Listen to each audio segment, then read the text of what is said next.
Olá, você que me segue no Rodrigo Silva Arqueologia, que bom estar com você mais uma vez para um bate-papo gostoso sobre filosofia, arqueologia, sobre a vida, sempre, é claro, tomando a Bíblia como referencial teórico. E meu pedido, meu conselho, minha sugestão, meu convite de sempre. Se você ainda não é inscrito no canal, mas gosta desse conteúdo, então se inscreva. Ajude aí a página a se movimentar, se inscreva nela, ative o sininho de notificações, tá bom? Deixe o seu comentário, se gostar, é claro, deixe também o seu like e compartilhe com vários os discursos, o bate-papo que a gente tem aqui, porque são ideias que eu estou colocando assim e acho que seria muito egoísta da minha parte guardar essas reflexões para mim mesmo. E hoje eu gostaria, o tema é um tanto estranho, né? Absurdo, o homem que enganou a morte. Que história é essa, Rodrigo? Bem, eu vou começar aqui contando para vocês uma história da mitologia grega. E antes que você desanime, pensei que ele ia falar de alguma coisa que aconteceu agora, eu vou falar de mitologia grega. Fique comigo até o final, que de repente você vai ter um bom aprendizado aí, porque essa é uma história muito conhecida daqueles que estudam filosofia, estudam história grega. E mesmo que você conheça a história que eu vou apresentar aqui, o mito que eu vou apresentar aqui, você ainda assim é bem-vindo de ficar até o final, porque você pode ver a reflexão que estamos fazendo a partir dessa história e o que podemos aprender da Bíblia Sagrada, tá bom? Bom, vamos lá. A mitologia grega conta várias histórias, vários relatos surpreendentes, mas aquele que eu chamo de absurdo, e detalhe, sublinhe a palavra absurdo aí, porque eu estou colocando-a num sentido técnico. Não é aquele sentido popular que alguém fala assim, que absurdo, que coisa ridícula, que absurdo. Não. Você vai ver que a palavra absurdo é um argumento que eu posso usar para defender a existência de Deus. Então ela foi colocada, a palavra absurdo aqui, de propósito. E o mito com o qual eu abro a nossa discussão, nosso bate-papo hoje, é o mito grego de Sísifo. Quem foi Sísifo? De acordo com a mitologia grega, Sísifo foi rei de Tessália, e além de ser o rei de Tessália, ele também fundou a cidade que posteriormente se chamaria Corinto. Então ele é o fundador também de Corinto, cidade que também recebeu cartas do apóstolo Paulo. Então estou contando uma história grega que está ambientada em lugares por onde Paulo passaria e deixaria ali a mensagem do Evangelho. E o que tem a ver Sísifo, então? Qual é a história dele? Bom, como eu falei, ele era rei de Tessália, fundou Corinto, e Sísifo era um camarada muito inteligente, esperto, espertalhão, sabe? Daquele tipo que é especialista em aplicar 171 aí nas pessoas. E um dia ele estava tranquilo lá no seu palácio, olhando o céu, quando ele viu uma águia voando, uma águia gigante, trazendo nas garras uma moça, uma jovem e bela moça. E ele viu a águia voando para o horizonte e ele acompanhou a águia e viu o local onde a águia entrou e levou a moça para lá. Mais tarde, ele ficou sabendo que um dos deuses gregos ali, o deus Asopo. Asopo era parente de Poseidon. Poseidon é o deus dos mares. E Asopo era o deus das águas, das fontes d'água, dos rios principalmente. Asopo, deus dos rios. E Asopo estava desesperado porque a filha dele havia sido sequestrada. Na mesma hora, o Sísifo fez uma ligação, poxa, a filha de Asopo foi sequestrada. Eu vi uma águia passando, levando uma menina, é a filha dele. Eu vou ganhar média com esse deus aí e vou ganhar os favores dele. Ele chegou para Asopo e falou, Asopo, eu tenho uma revelação para ele fazer. Eu vi a sua filha, vi o sequestrador e vi onde ele a está guardando. Asopo, onde? Ele falou, eu conto, mas com um pedido em troca. Eu sei, você vai querer riquezas, fortunas e tudo mais. Pedidos que ele já estava esperando receber. Mas lembra que eu falei que Sísifo era muito esperto. Ele falou, não quero nada para mim. Eu sou o rei de várias cidades aqui, eu gostaria apenas de uma fonte d'água no meio da minha cidade aqui, porque os meus cidadãos sofrem muito com a seca, com a falta d'água, tem que buscar água de longe. Se o senhor pudesse colocar uma fonte d'água no centro da cidade, uma fonte permanente, eu ficaria feliz porque os meus súditos ficariam felizes. Azopo então percebeu, poxa, ele é um bom homem, né? Enganado, é claro. Ele não dava ponto sem nó. Fez a fonte aparecer ali. E acabou fazendo amizade com Sísifo. E Sísifo falou, olha, eu vi uma águia branca enorme levando a sua filha naquele lugar, levou. E Azopo foi lá e pegou a filha dele de volta. Só que, nesse meio tempo, descobriu-se que a águia que havia levado a filha de Azopo sequestrada era nada mais, nada menos que Zeus, o chefe de todos os deuses do Olimpo.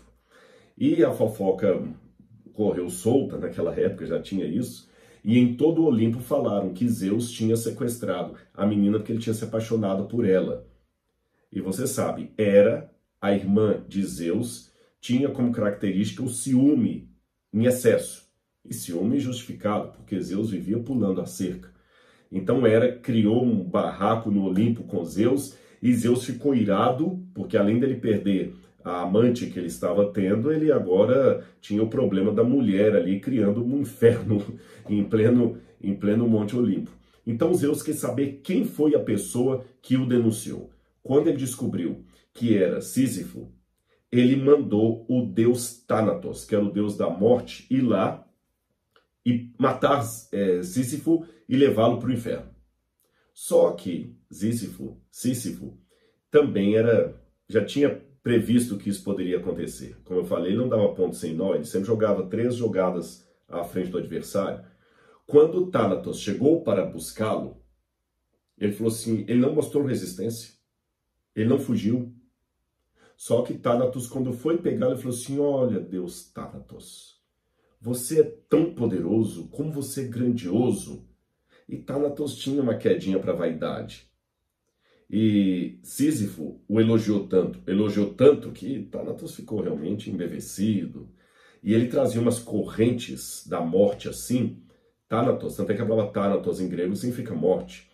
E Sísifo falou, olha, essas correntes ficam tão bem no seu pescoço. Ele falou, obrigado. Elas devem ser muito pesadas. Só um Deus com a tua magnitude, o teu poder, consegue manipular essas correntes da morte. Eu falei, é verdade. Eu posso só sentir o peso delas antes que o Senhor me leve para o Hades, para o inferno? Claro, pode, para você ver que realmente elas são pesadas. Quando Sísifo pegou as correntes, ele pegou, admirou e as jogou de volta em Thanatos. Jogou de tal maneira que, por serem correntes mágicas, elas aprisionaram Thanatos. Ele ficou preso. Ele enganou a morte. E saiu faceiro, feliz e satisfeito. Só que como a morte estava agora presa, ninguém mais morria na terra. Não havia mais pessoas sendo enviadas para o mundo de Hades, o deus dos infernos, o deus do mundo dos mortos. E aí começou um problema, porque não morria ninguém na terra, não morria. E Ares, o deus da guerra, ficou mais chateado ainda, porque ele notava que nas batalhas terminava o empate, ninguém morria. Ares então foi reclamar com Zeus e Zeus percebeu o engano que tinha acontecido. Foi lá, libertou Thanatos e acabou fazendo com que o deus da morte pegasse, agora o próprio Zeus veio pessoalmente com Ares e pegaram o Sísifo e o mataram. Pronto, resolveu o problema. E o mandou para o mundo dos mortos. Só que novamente vem a esperteza dele. Como ele sabia que haveria uma vingança dos deuses do Olimpo, ele pediu à esposa dele, quando eu morrer, não sepulte o meu corpo. Deixe o meu corpo na praça lá entrando em putrefação, mesmo eu sendo o rei. Não sepulte, não deixe ninguém me sepultar. Por que isso? Quando ele chega ao mundo dos mortos e é recebido por Hades e a sua esposa Perséfones, ele chegou lá triste, aquela coisa toda e tudo, e Hades, agora você vai ficar aqui. E ele contou, e qual é o seu crime? Aí ele virou para Hades e falou assim, junto com Perséfones, o meu crime, eu não fiz nada de errado, a não ser libertar alguém por uma questão de amor. Como assim? Perséfones chamou atenção, porque Perséfones foi raptada por Hades para morar com ele no inferno. Aí Sísifo contou, olha, a filha do deus Azope estava prometida em casamento para fulano de tal, ela gostava do fulano de tal, e Zeus, por ciúme, foi lá e raptou a menina. Eu então fiquei com tanto dó dela que eu acabei entregando onde que ela estava escondida. E Zeus, para vingar, me mandou para cá, por uma questão de amor. Aí a Perséfone, que também tinha sido raptada pelo marido e era, assim, entrava em êxtase com histórias de amor, falou, oh. E ela foi no ouvido de Hades, por favor, ajuda esse homem de alguma forma. Então, não, o que eu posso fazer? Ele está aqui no inferno, não tem o que eu posso fazer por ele. Aí o Sísifo falou assim, tem uma coisa que eu gostaria, só uma coisa. A minha mulher, injusta comigo, ela não deu um sepultamento digno para o meu corpo. Meu corpo está jogado na praça lá da cidade. Se eu pudesse voltar para pelo menos sepultar o meu corpo, aí a Perséfone, junto com Hades, falou, olha, nós estamos com tanto dó de você que Perséfone está falando demais aqui, nós vamos deixar você voltar, mas com uma condição, você vai voltar apenas para sepultar o seu corpo, tá bem? Você vai para o mundo dos vivos, sepulta o seu corpo e depois volta para cá. Tá bom, tá bom. Só que ele foi para o mundo dos vivos e pernas para quem te quer. Pegou o corpo dele, aquele corpo que a mulher tinha deixado na praça lá sem ser sepultado, usou o corpo dele e sumiu no mundo. Quando a história rodou que ele tinha pela segunda vez enganado o destino da morte, Zeus mandou Hermes atrás dele. Hermes era o deus mensageiro, aquele que tem as asinhas nos pés. E Hermes então começou a correr o mundo, só que Sísifo escondendo, e ficou até a velhice. Quando finalmente Hermes o encontra, Hermes o leva para o mundo dos mortos, só que lhe dá uma pena, um castigo pior do que todos.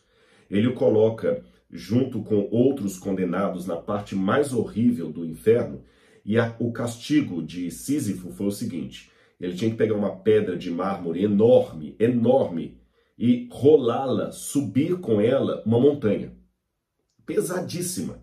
E ele tinha que empurrar essa pedra, montanha acima. Quando ele chegava lá no topo da montanha com a pedra rolava para baixo. E o que ele tinha que fazer? Ele era obrigado a descer e, com esforço enorme, subir de novo com a pedra até o fim da montanha para que a pedra rolasse de novo. E ele iria fazer esse trabalho de mesmice por toda a eternidade. Subir com uma pedra pesada, morro acima, e depois vê-la rolando para que ele tivesse que fazer tudo de novo. Trabalho inútil por toda a eternidade. Os gregos de Atenas contavam muito essa história e ela perpassou por muitos e muitos séculos, muitas gerações, até que um autor chamado Albert Camus resolveu filosofar sobre o mito de Sísifo e aplicá-lo à realidade filosófica dos seus tempos. Albert Camus viveu mais ou menos ali na época da Segunda Guerra Mundial, ele até ganhou o Prêmio Nobel de Literatura, é um autor formidável. Ele era cético, pelo menos no início da sua filosofia você vê um Albert Camus muito cético. Depois parece que ele vai mudando um pouquinho e há até relatos de alguns que no final das contas ele terminou a vida acreditando em Deus. Eu falo um pouco sobre Albert Camus no meu livro O Ceticismo da Fé e eu até intitulo esse capítulo aqui do Camus sobre tocados pelo absurdo, porque absurdo é uma palavra que Camus vai usar para pegar o mito de Sísifo como plataforma para a ideia filosófica dele. E até o título do livro de Camus é O Mito de Sísifo. E é muito bom esse livro, leiam, é interessante, mesmo vindo da pena de um autor descrente, mas audacioso, sabe? Até eu coloquei aqui um encontro com Camus, aí eu escrevo aqui, lembra-me do fascínio que tive ao ler pela primeira vez os escritos de Albert Camus. Seus dilemas tinham semelhanças com os meus, embora por fim tenha optado pela crença, enquanto ele não sei dizer.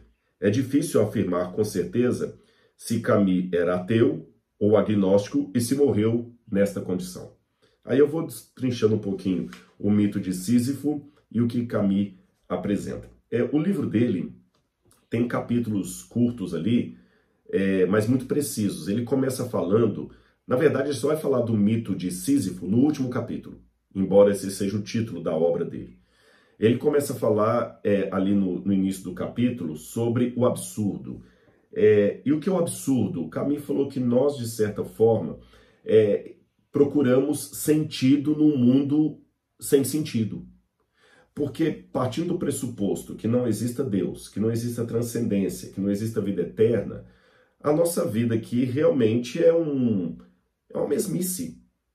A gente só fica buscando a mesma coisa. O Camus, ele descreve as pessoas dentro do bonde, sabe, assim, com enfado. Interessante, nos anos 40, ele já via as pessoas no bonde com o mesmo enfado que eu posso vê-las hoje no metrô de São Paulo. Todo mundo sentado ali com seu fone de ouvido, algumas cochilando, outras mexendo no celular, umas poucas lendo, outras olhando para o nada. Hoje 90% sempre mexendo no celular. Mas uma mesmice que no dia seguinte vai repetir tudo de novo. Aquele mantra da vida diária, semelhante ao que o livro de Eclesiastes citou como sendo um correr atrás do vento. Não há nada de novo debaixo do sol. E essa é a parte que ele abre o livro, A Filosofia do Absurdo. Por que que ele diz isso? Porque, embora a vida seja uma mesmice, nós não acostumamos com isso. Nós não acostumamos com isso. E Camus foi audacioso, porque numa época em que as pessoas não queriam saber de transcendência, ele faz perguntas que estão além da matéria. Por que estamos inconformados? Por que não somos como abelhas? As abelhas também trabalham com a mesmice. Abelhas operárias, a abelha soldado, a abelha rainha, o zangão. Mas você não tem nenhuma revolta das abelhas que não aceitam o papel dela. Toda colmeia tem o mesmo processo. E tá tudo bem. Mas nós até seguimos o mantra do mesmo processo, mas há algo em nós que nos deixa inconformados. Esse que é o absurdo. Por que nós não nos conformamos? Aí depois ele fala um pouquinho sobre o absurdo do raciocínio humano e da nossa busca por uma plenitude que a gente não tem aqui. Ele navega sobre outros autores, como Sartre, não Sartre, eu vou citar, daqui a pouquinho eu lembro, outros autores que ele vai mencionando ali, Hegel, por exemplo, e ele vai trabalhando esses autores e vai mostrando como é que todos eles tentam criar uma panaceia para uma doença aparentemente incurável, a dor de existir. Aí na continuidade, ele fala também do absurdo do homem. O absurdo do homem que tenta criar, por exemplo, caminhos para driblar essa dor, esse absurdo da mesmice. E toda hora que fala mesmice, Camus está preparando o leitor para o mito de Sísifo. Nós nos sentimos como se estivéssemos todos os dias empurrando uma pedra para o alto do morro, e ela rola e a gente tem que fazer isso de novo, geração após geração. Buscando, sei lá, o pote de ouro no fim do arco-íris, que não existe, mas a gente está sempre indo lá buscar, sempre indo lá buscar, dia após dia. É um inferno isso. É um mito de Sísifo. Até o Camus ele faz uma demonstração, ele trabalha, por exemplo, com as artes, e realmente, quando você lê aquilo ali, você fica pensando, por que o ser humano faz obras de arte?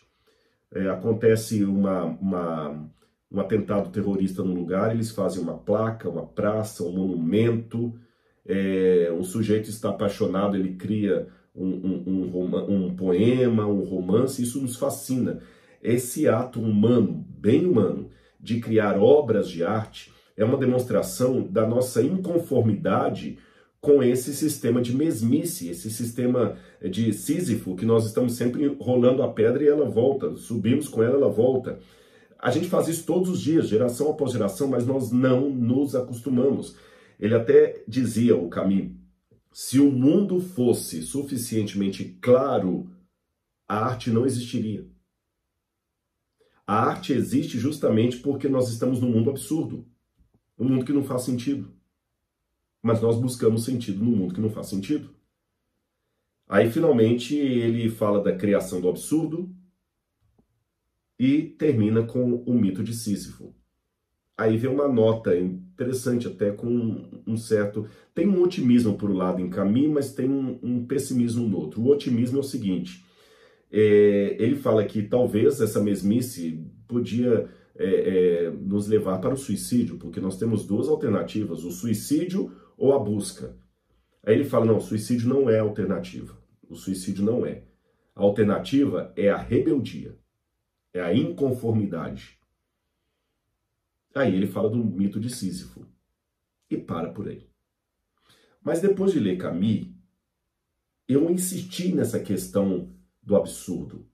Agora você vai entender com que sentido eu coloquei de propósito a palavra absurdo no título desse livro, desse vídeo, perdão, no título desse vídeo e agora aqui. Absurdo é uma palavra que vem do latim ab significa acima de sobremaneira, tá certo? Absurdos é dissonante, coisa que está desafinada, coisa que está fora de compasso, de onde vem a palavra surdez, né? Então, absurdos, algo totalmente fora de sintonia, algo totalmente desafinado. Isso que é um absurdo. Mas eu comecei a pensar, agora eu já saí de Camus, mas junto com Camus e Sísifo eu estou construindo minha própria filosofia aqui para vocês. Por que percebemos o desafino? Eu não sou músico, mas se tiver algum músico me assistindo, eu acho que ele vai concordar com o que eu quero dizer. Você só pode identificar que o instrumento está desafinado porque existe uma norma musical de qual é a afinação correta. Você só pode dizer que um cantor semitonou e desafinou porque existe uma partitura que ele não atingiu a nota certa. Então, se há o desafino, é porque há a partitura. Se há a partitura, é porque há o compositor. Então, traduzindo esse emblema para a minha realidade, o meu próprio desconforto com o descompasso da vida, com o absurdo perceptível, me leva a crer que existe uma partitura que não está sendo seguida e existe um compositor que eu chamaria de Deus. Mas se eu anulo Deus e eu anulo a partitura, por que o desconforto? Que lógica teria dizer que o sujeito está desafinado se não há nenhuma norma de afinação? E se há norma de afinação, é porque há um compositor que estabeleceu aquilo ali. Percebeu a minha lógica? Agora, se eu abandonar a ideia do compositor e da partitura, a ideia de Deus e do projeto de Deus para o mundo, aí, sinceramente, eu vou ficar preso na mesmice de Sísifo. Não por toda a eternidade, como no mito grego, mas enquanto durar a minha vida. E por isso que, e pode olhar, passa geração, vem geração, são as mesmas coisas, meus amigos. Não se enganem, não. Eu trabalho com arqueologia. É lógico que na época greco-romana não havia celular. Mas as mesmas cobiças que nós temos hoje, de maneira essencialista, eu posso encontrar no passado. Eu posso encontrar muitas correspondências, ainda que o consumismo seja uma característica da sociedade moderna, não havia consumismo no tempo greco-romano, mas havia a ambição, havia a cobiça, havia os mesmos problemas. E quando eu entro num palácio egípcio, um palácio grego, por exemplo, um palácio romano, um palácio de Herodes, ali em Israel, e vejo a estrutura daquilo e penso, hoje não vale mais nada. Tá aqui, são ruínas. Ninguém mais liga se está rachando, se não está, porque são ruínas. Acabou. E os que moraram ali tinham uma vida tão complexa como a minha, uma vida com sonhos, medos, frustrações, ansiedades, desejos, realizações. E hoje viraram pó. Às vezes nós não sabemos nem o nome da maioria deles. E grandes monarcas do passado que sumiram da história sem deixar rastro. Grandes faraós egípcios não deixaram nem um pedacinho da sua múmia para contar a história, desapareceu. Até estátuas deles desapareceram. Tudo passa. Aí, como disse alguém, e desculpe, não é pessimismo, é realidade, se eu adotar o ateísmo e o materialismo, eu vou ter que admitir que a vida, repito, como disse alguém, a vida é apenas uma doença sexualmente transmitida que leva todos, inevitavelmente, à morte. Dark demais? Mas é isso aí. A vida é uma doença sexualmente transmitida que leva, inevitavelmente todos à morte. Pronto. Ou, se você quiser colocar de maneira mais poética, como dizia Fernando Pessoa, o que é o ser humano, senão um cadáver adiado que procria?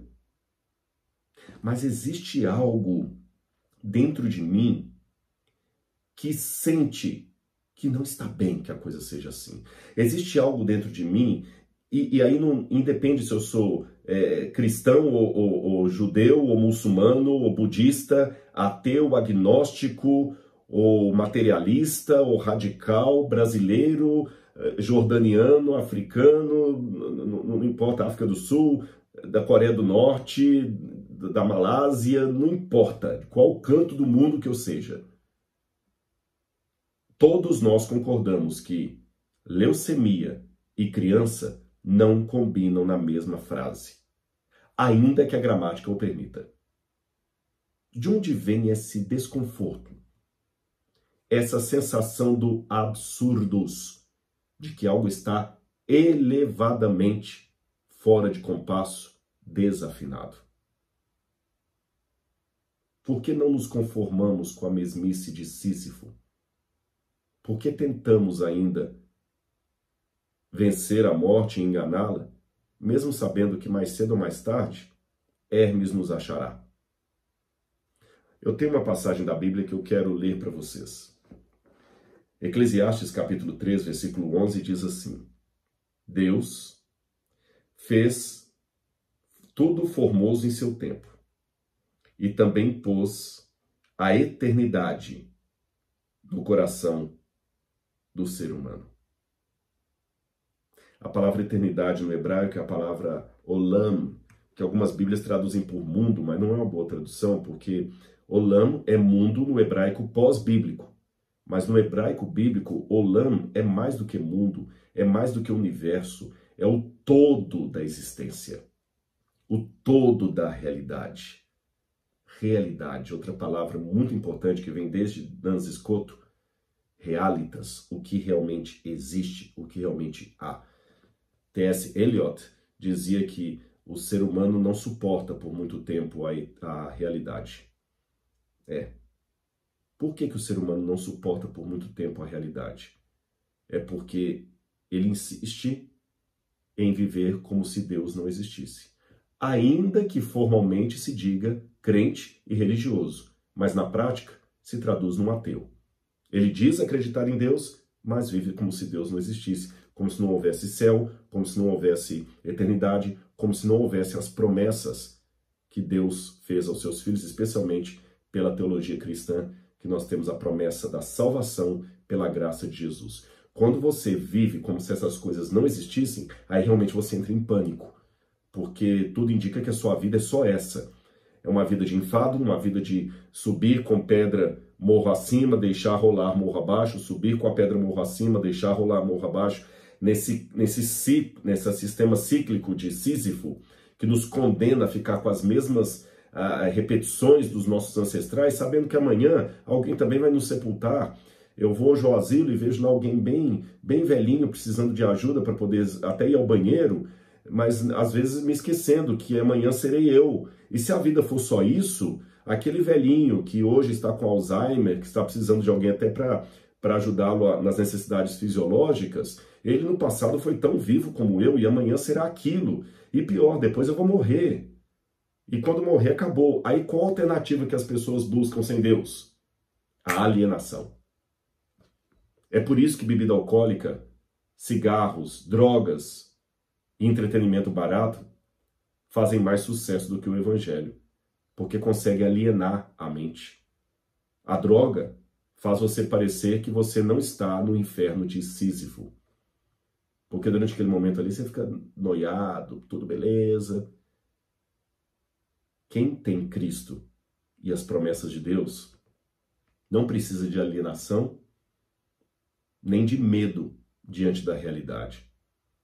Porque ainda que pessoas sofram em redor e eu mesmo receba a visita do sofrimento dia após dia na minha porta, ainda assim eu sei que a realidade me mostra que se há o descompasso, o absurdo, existe também uma partitura e um compositor maestro dos maestros, que consegue afinar a orquestra da minha existência.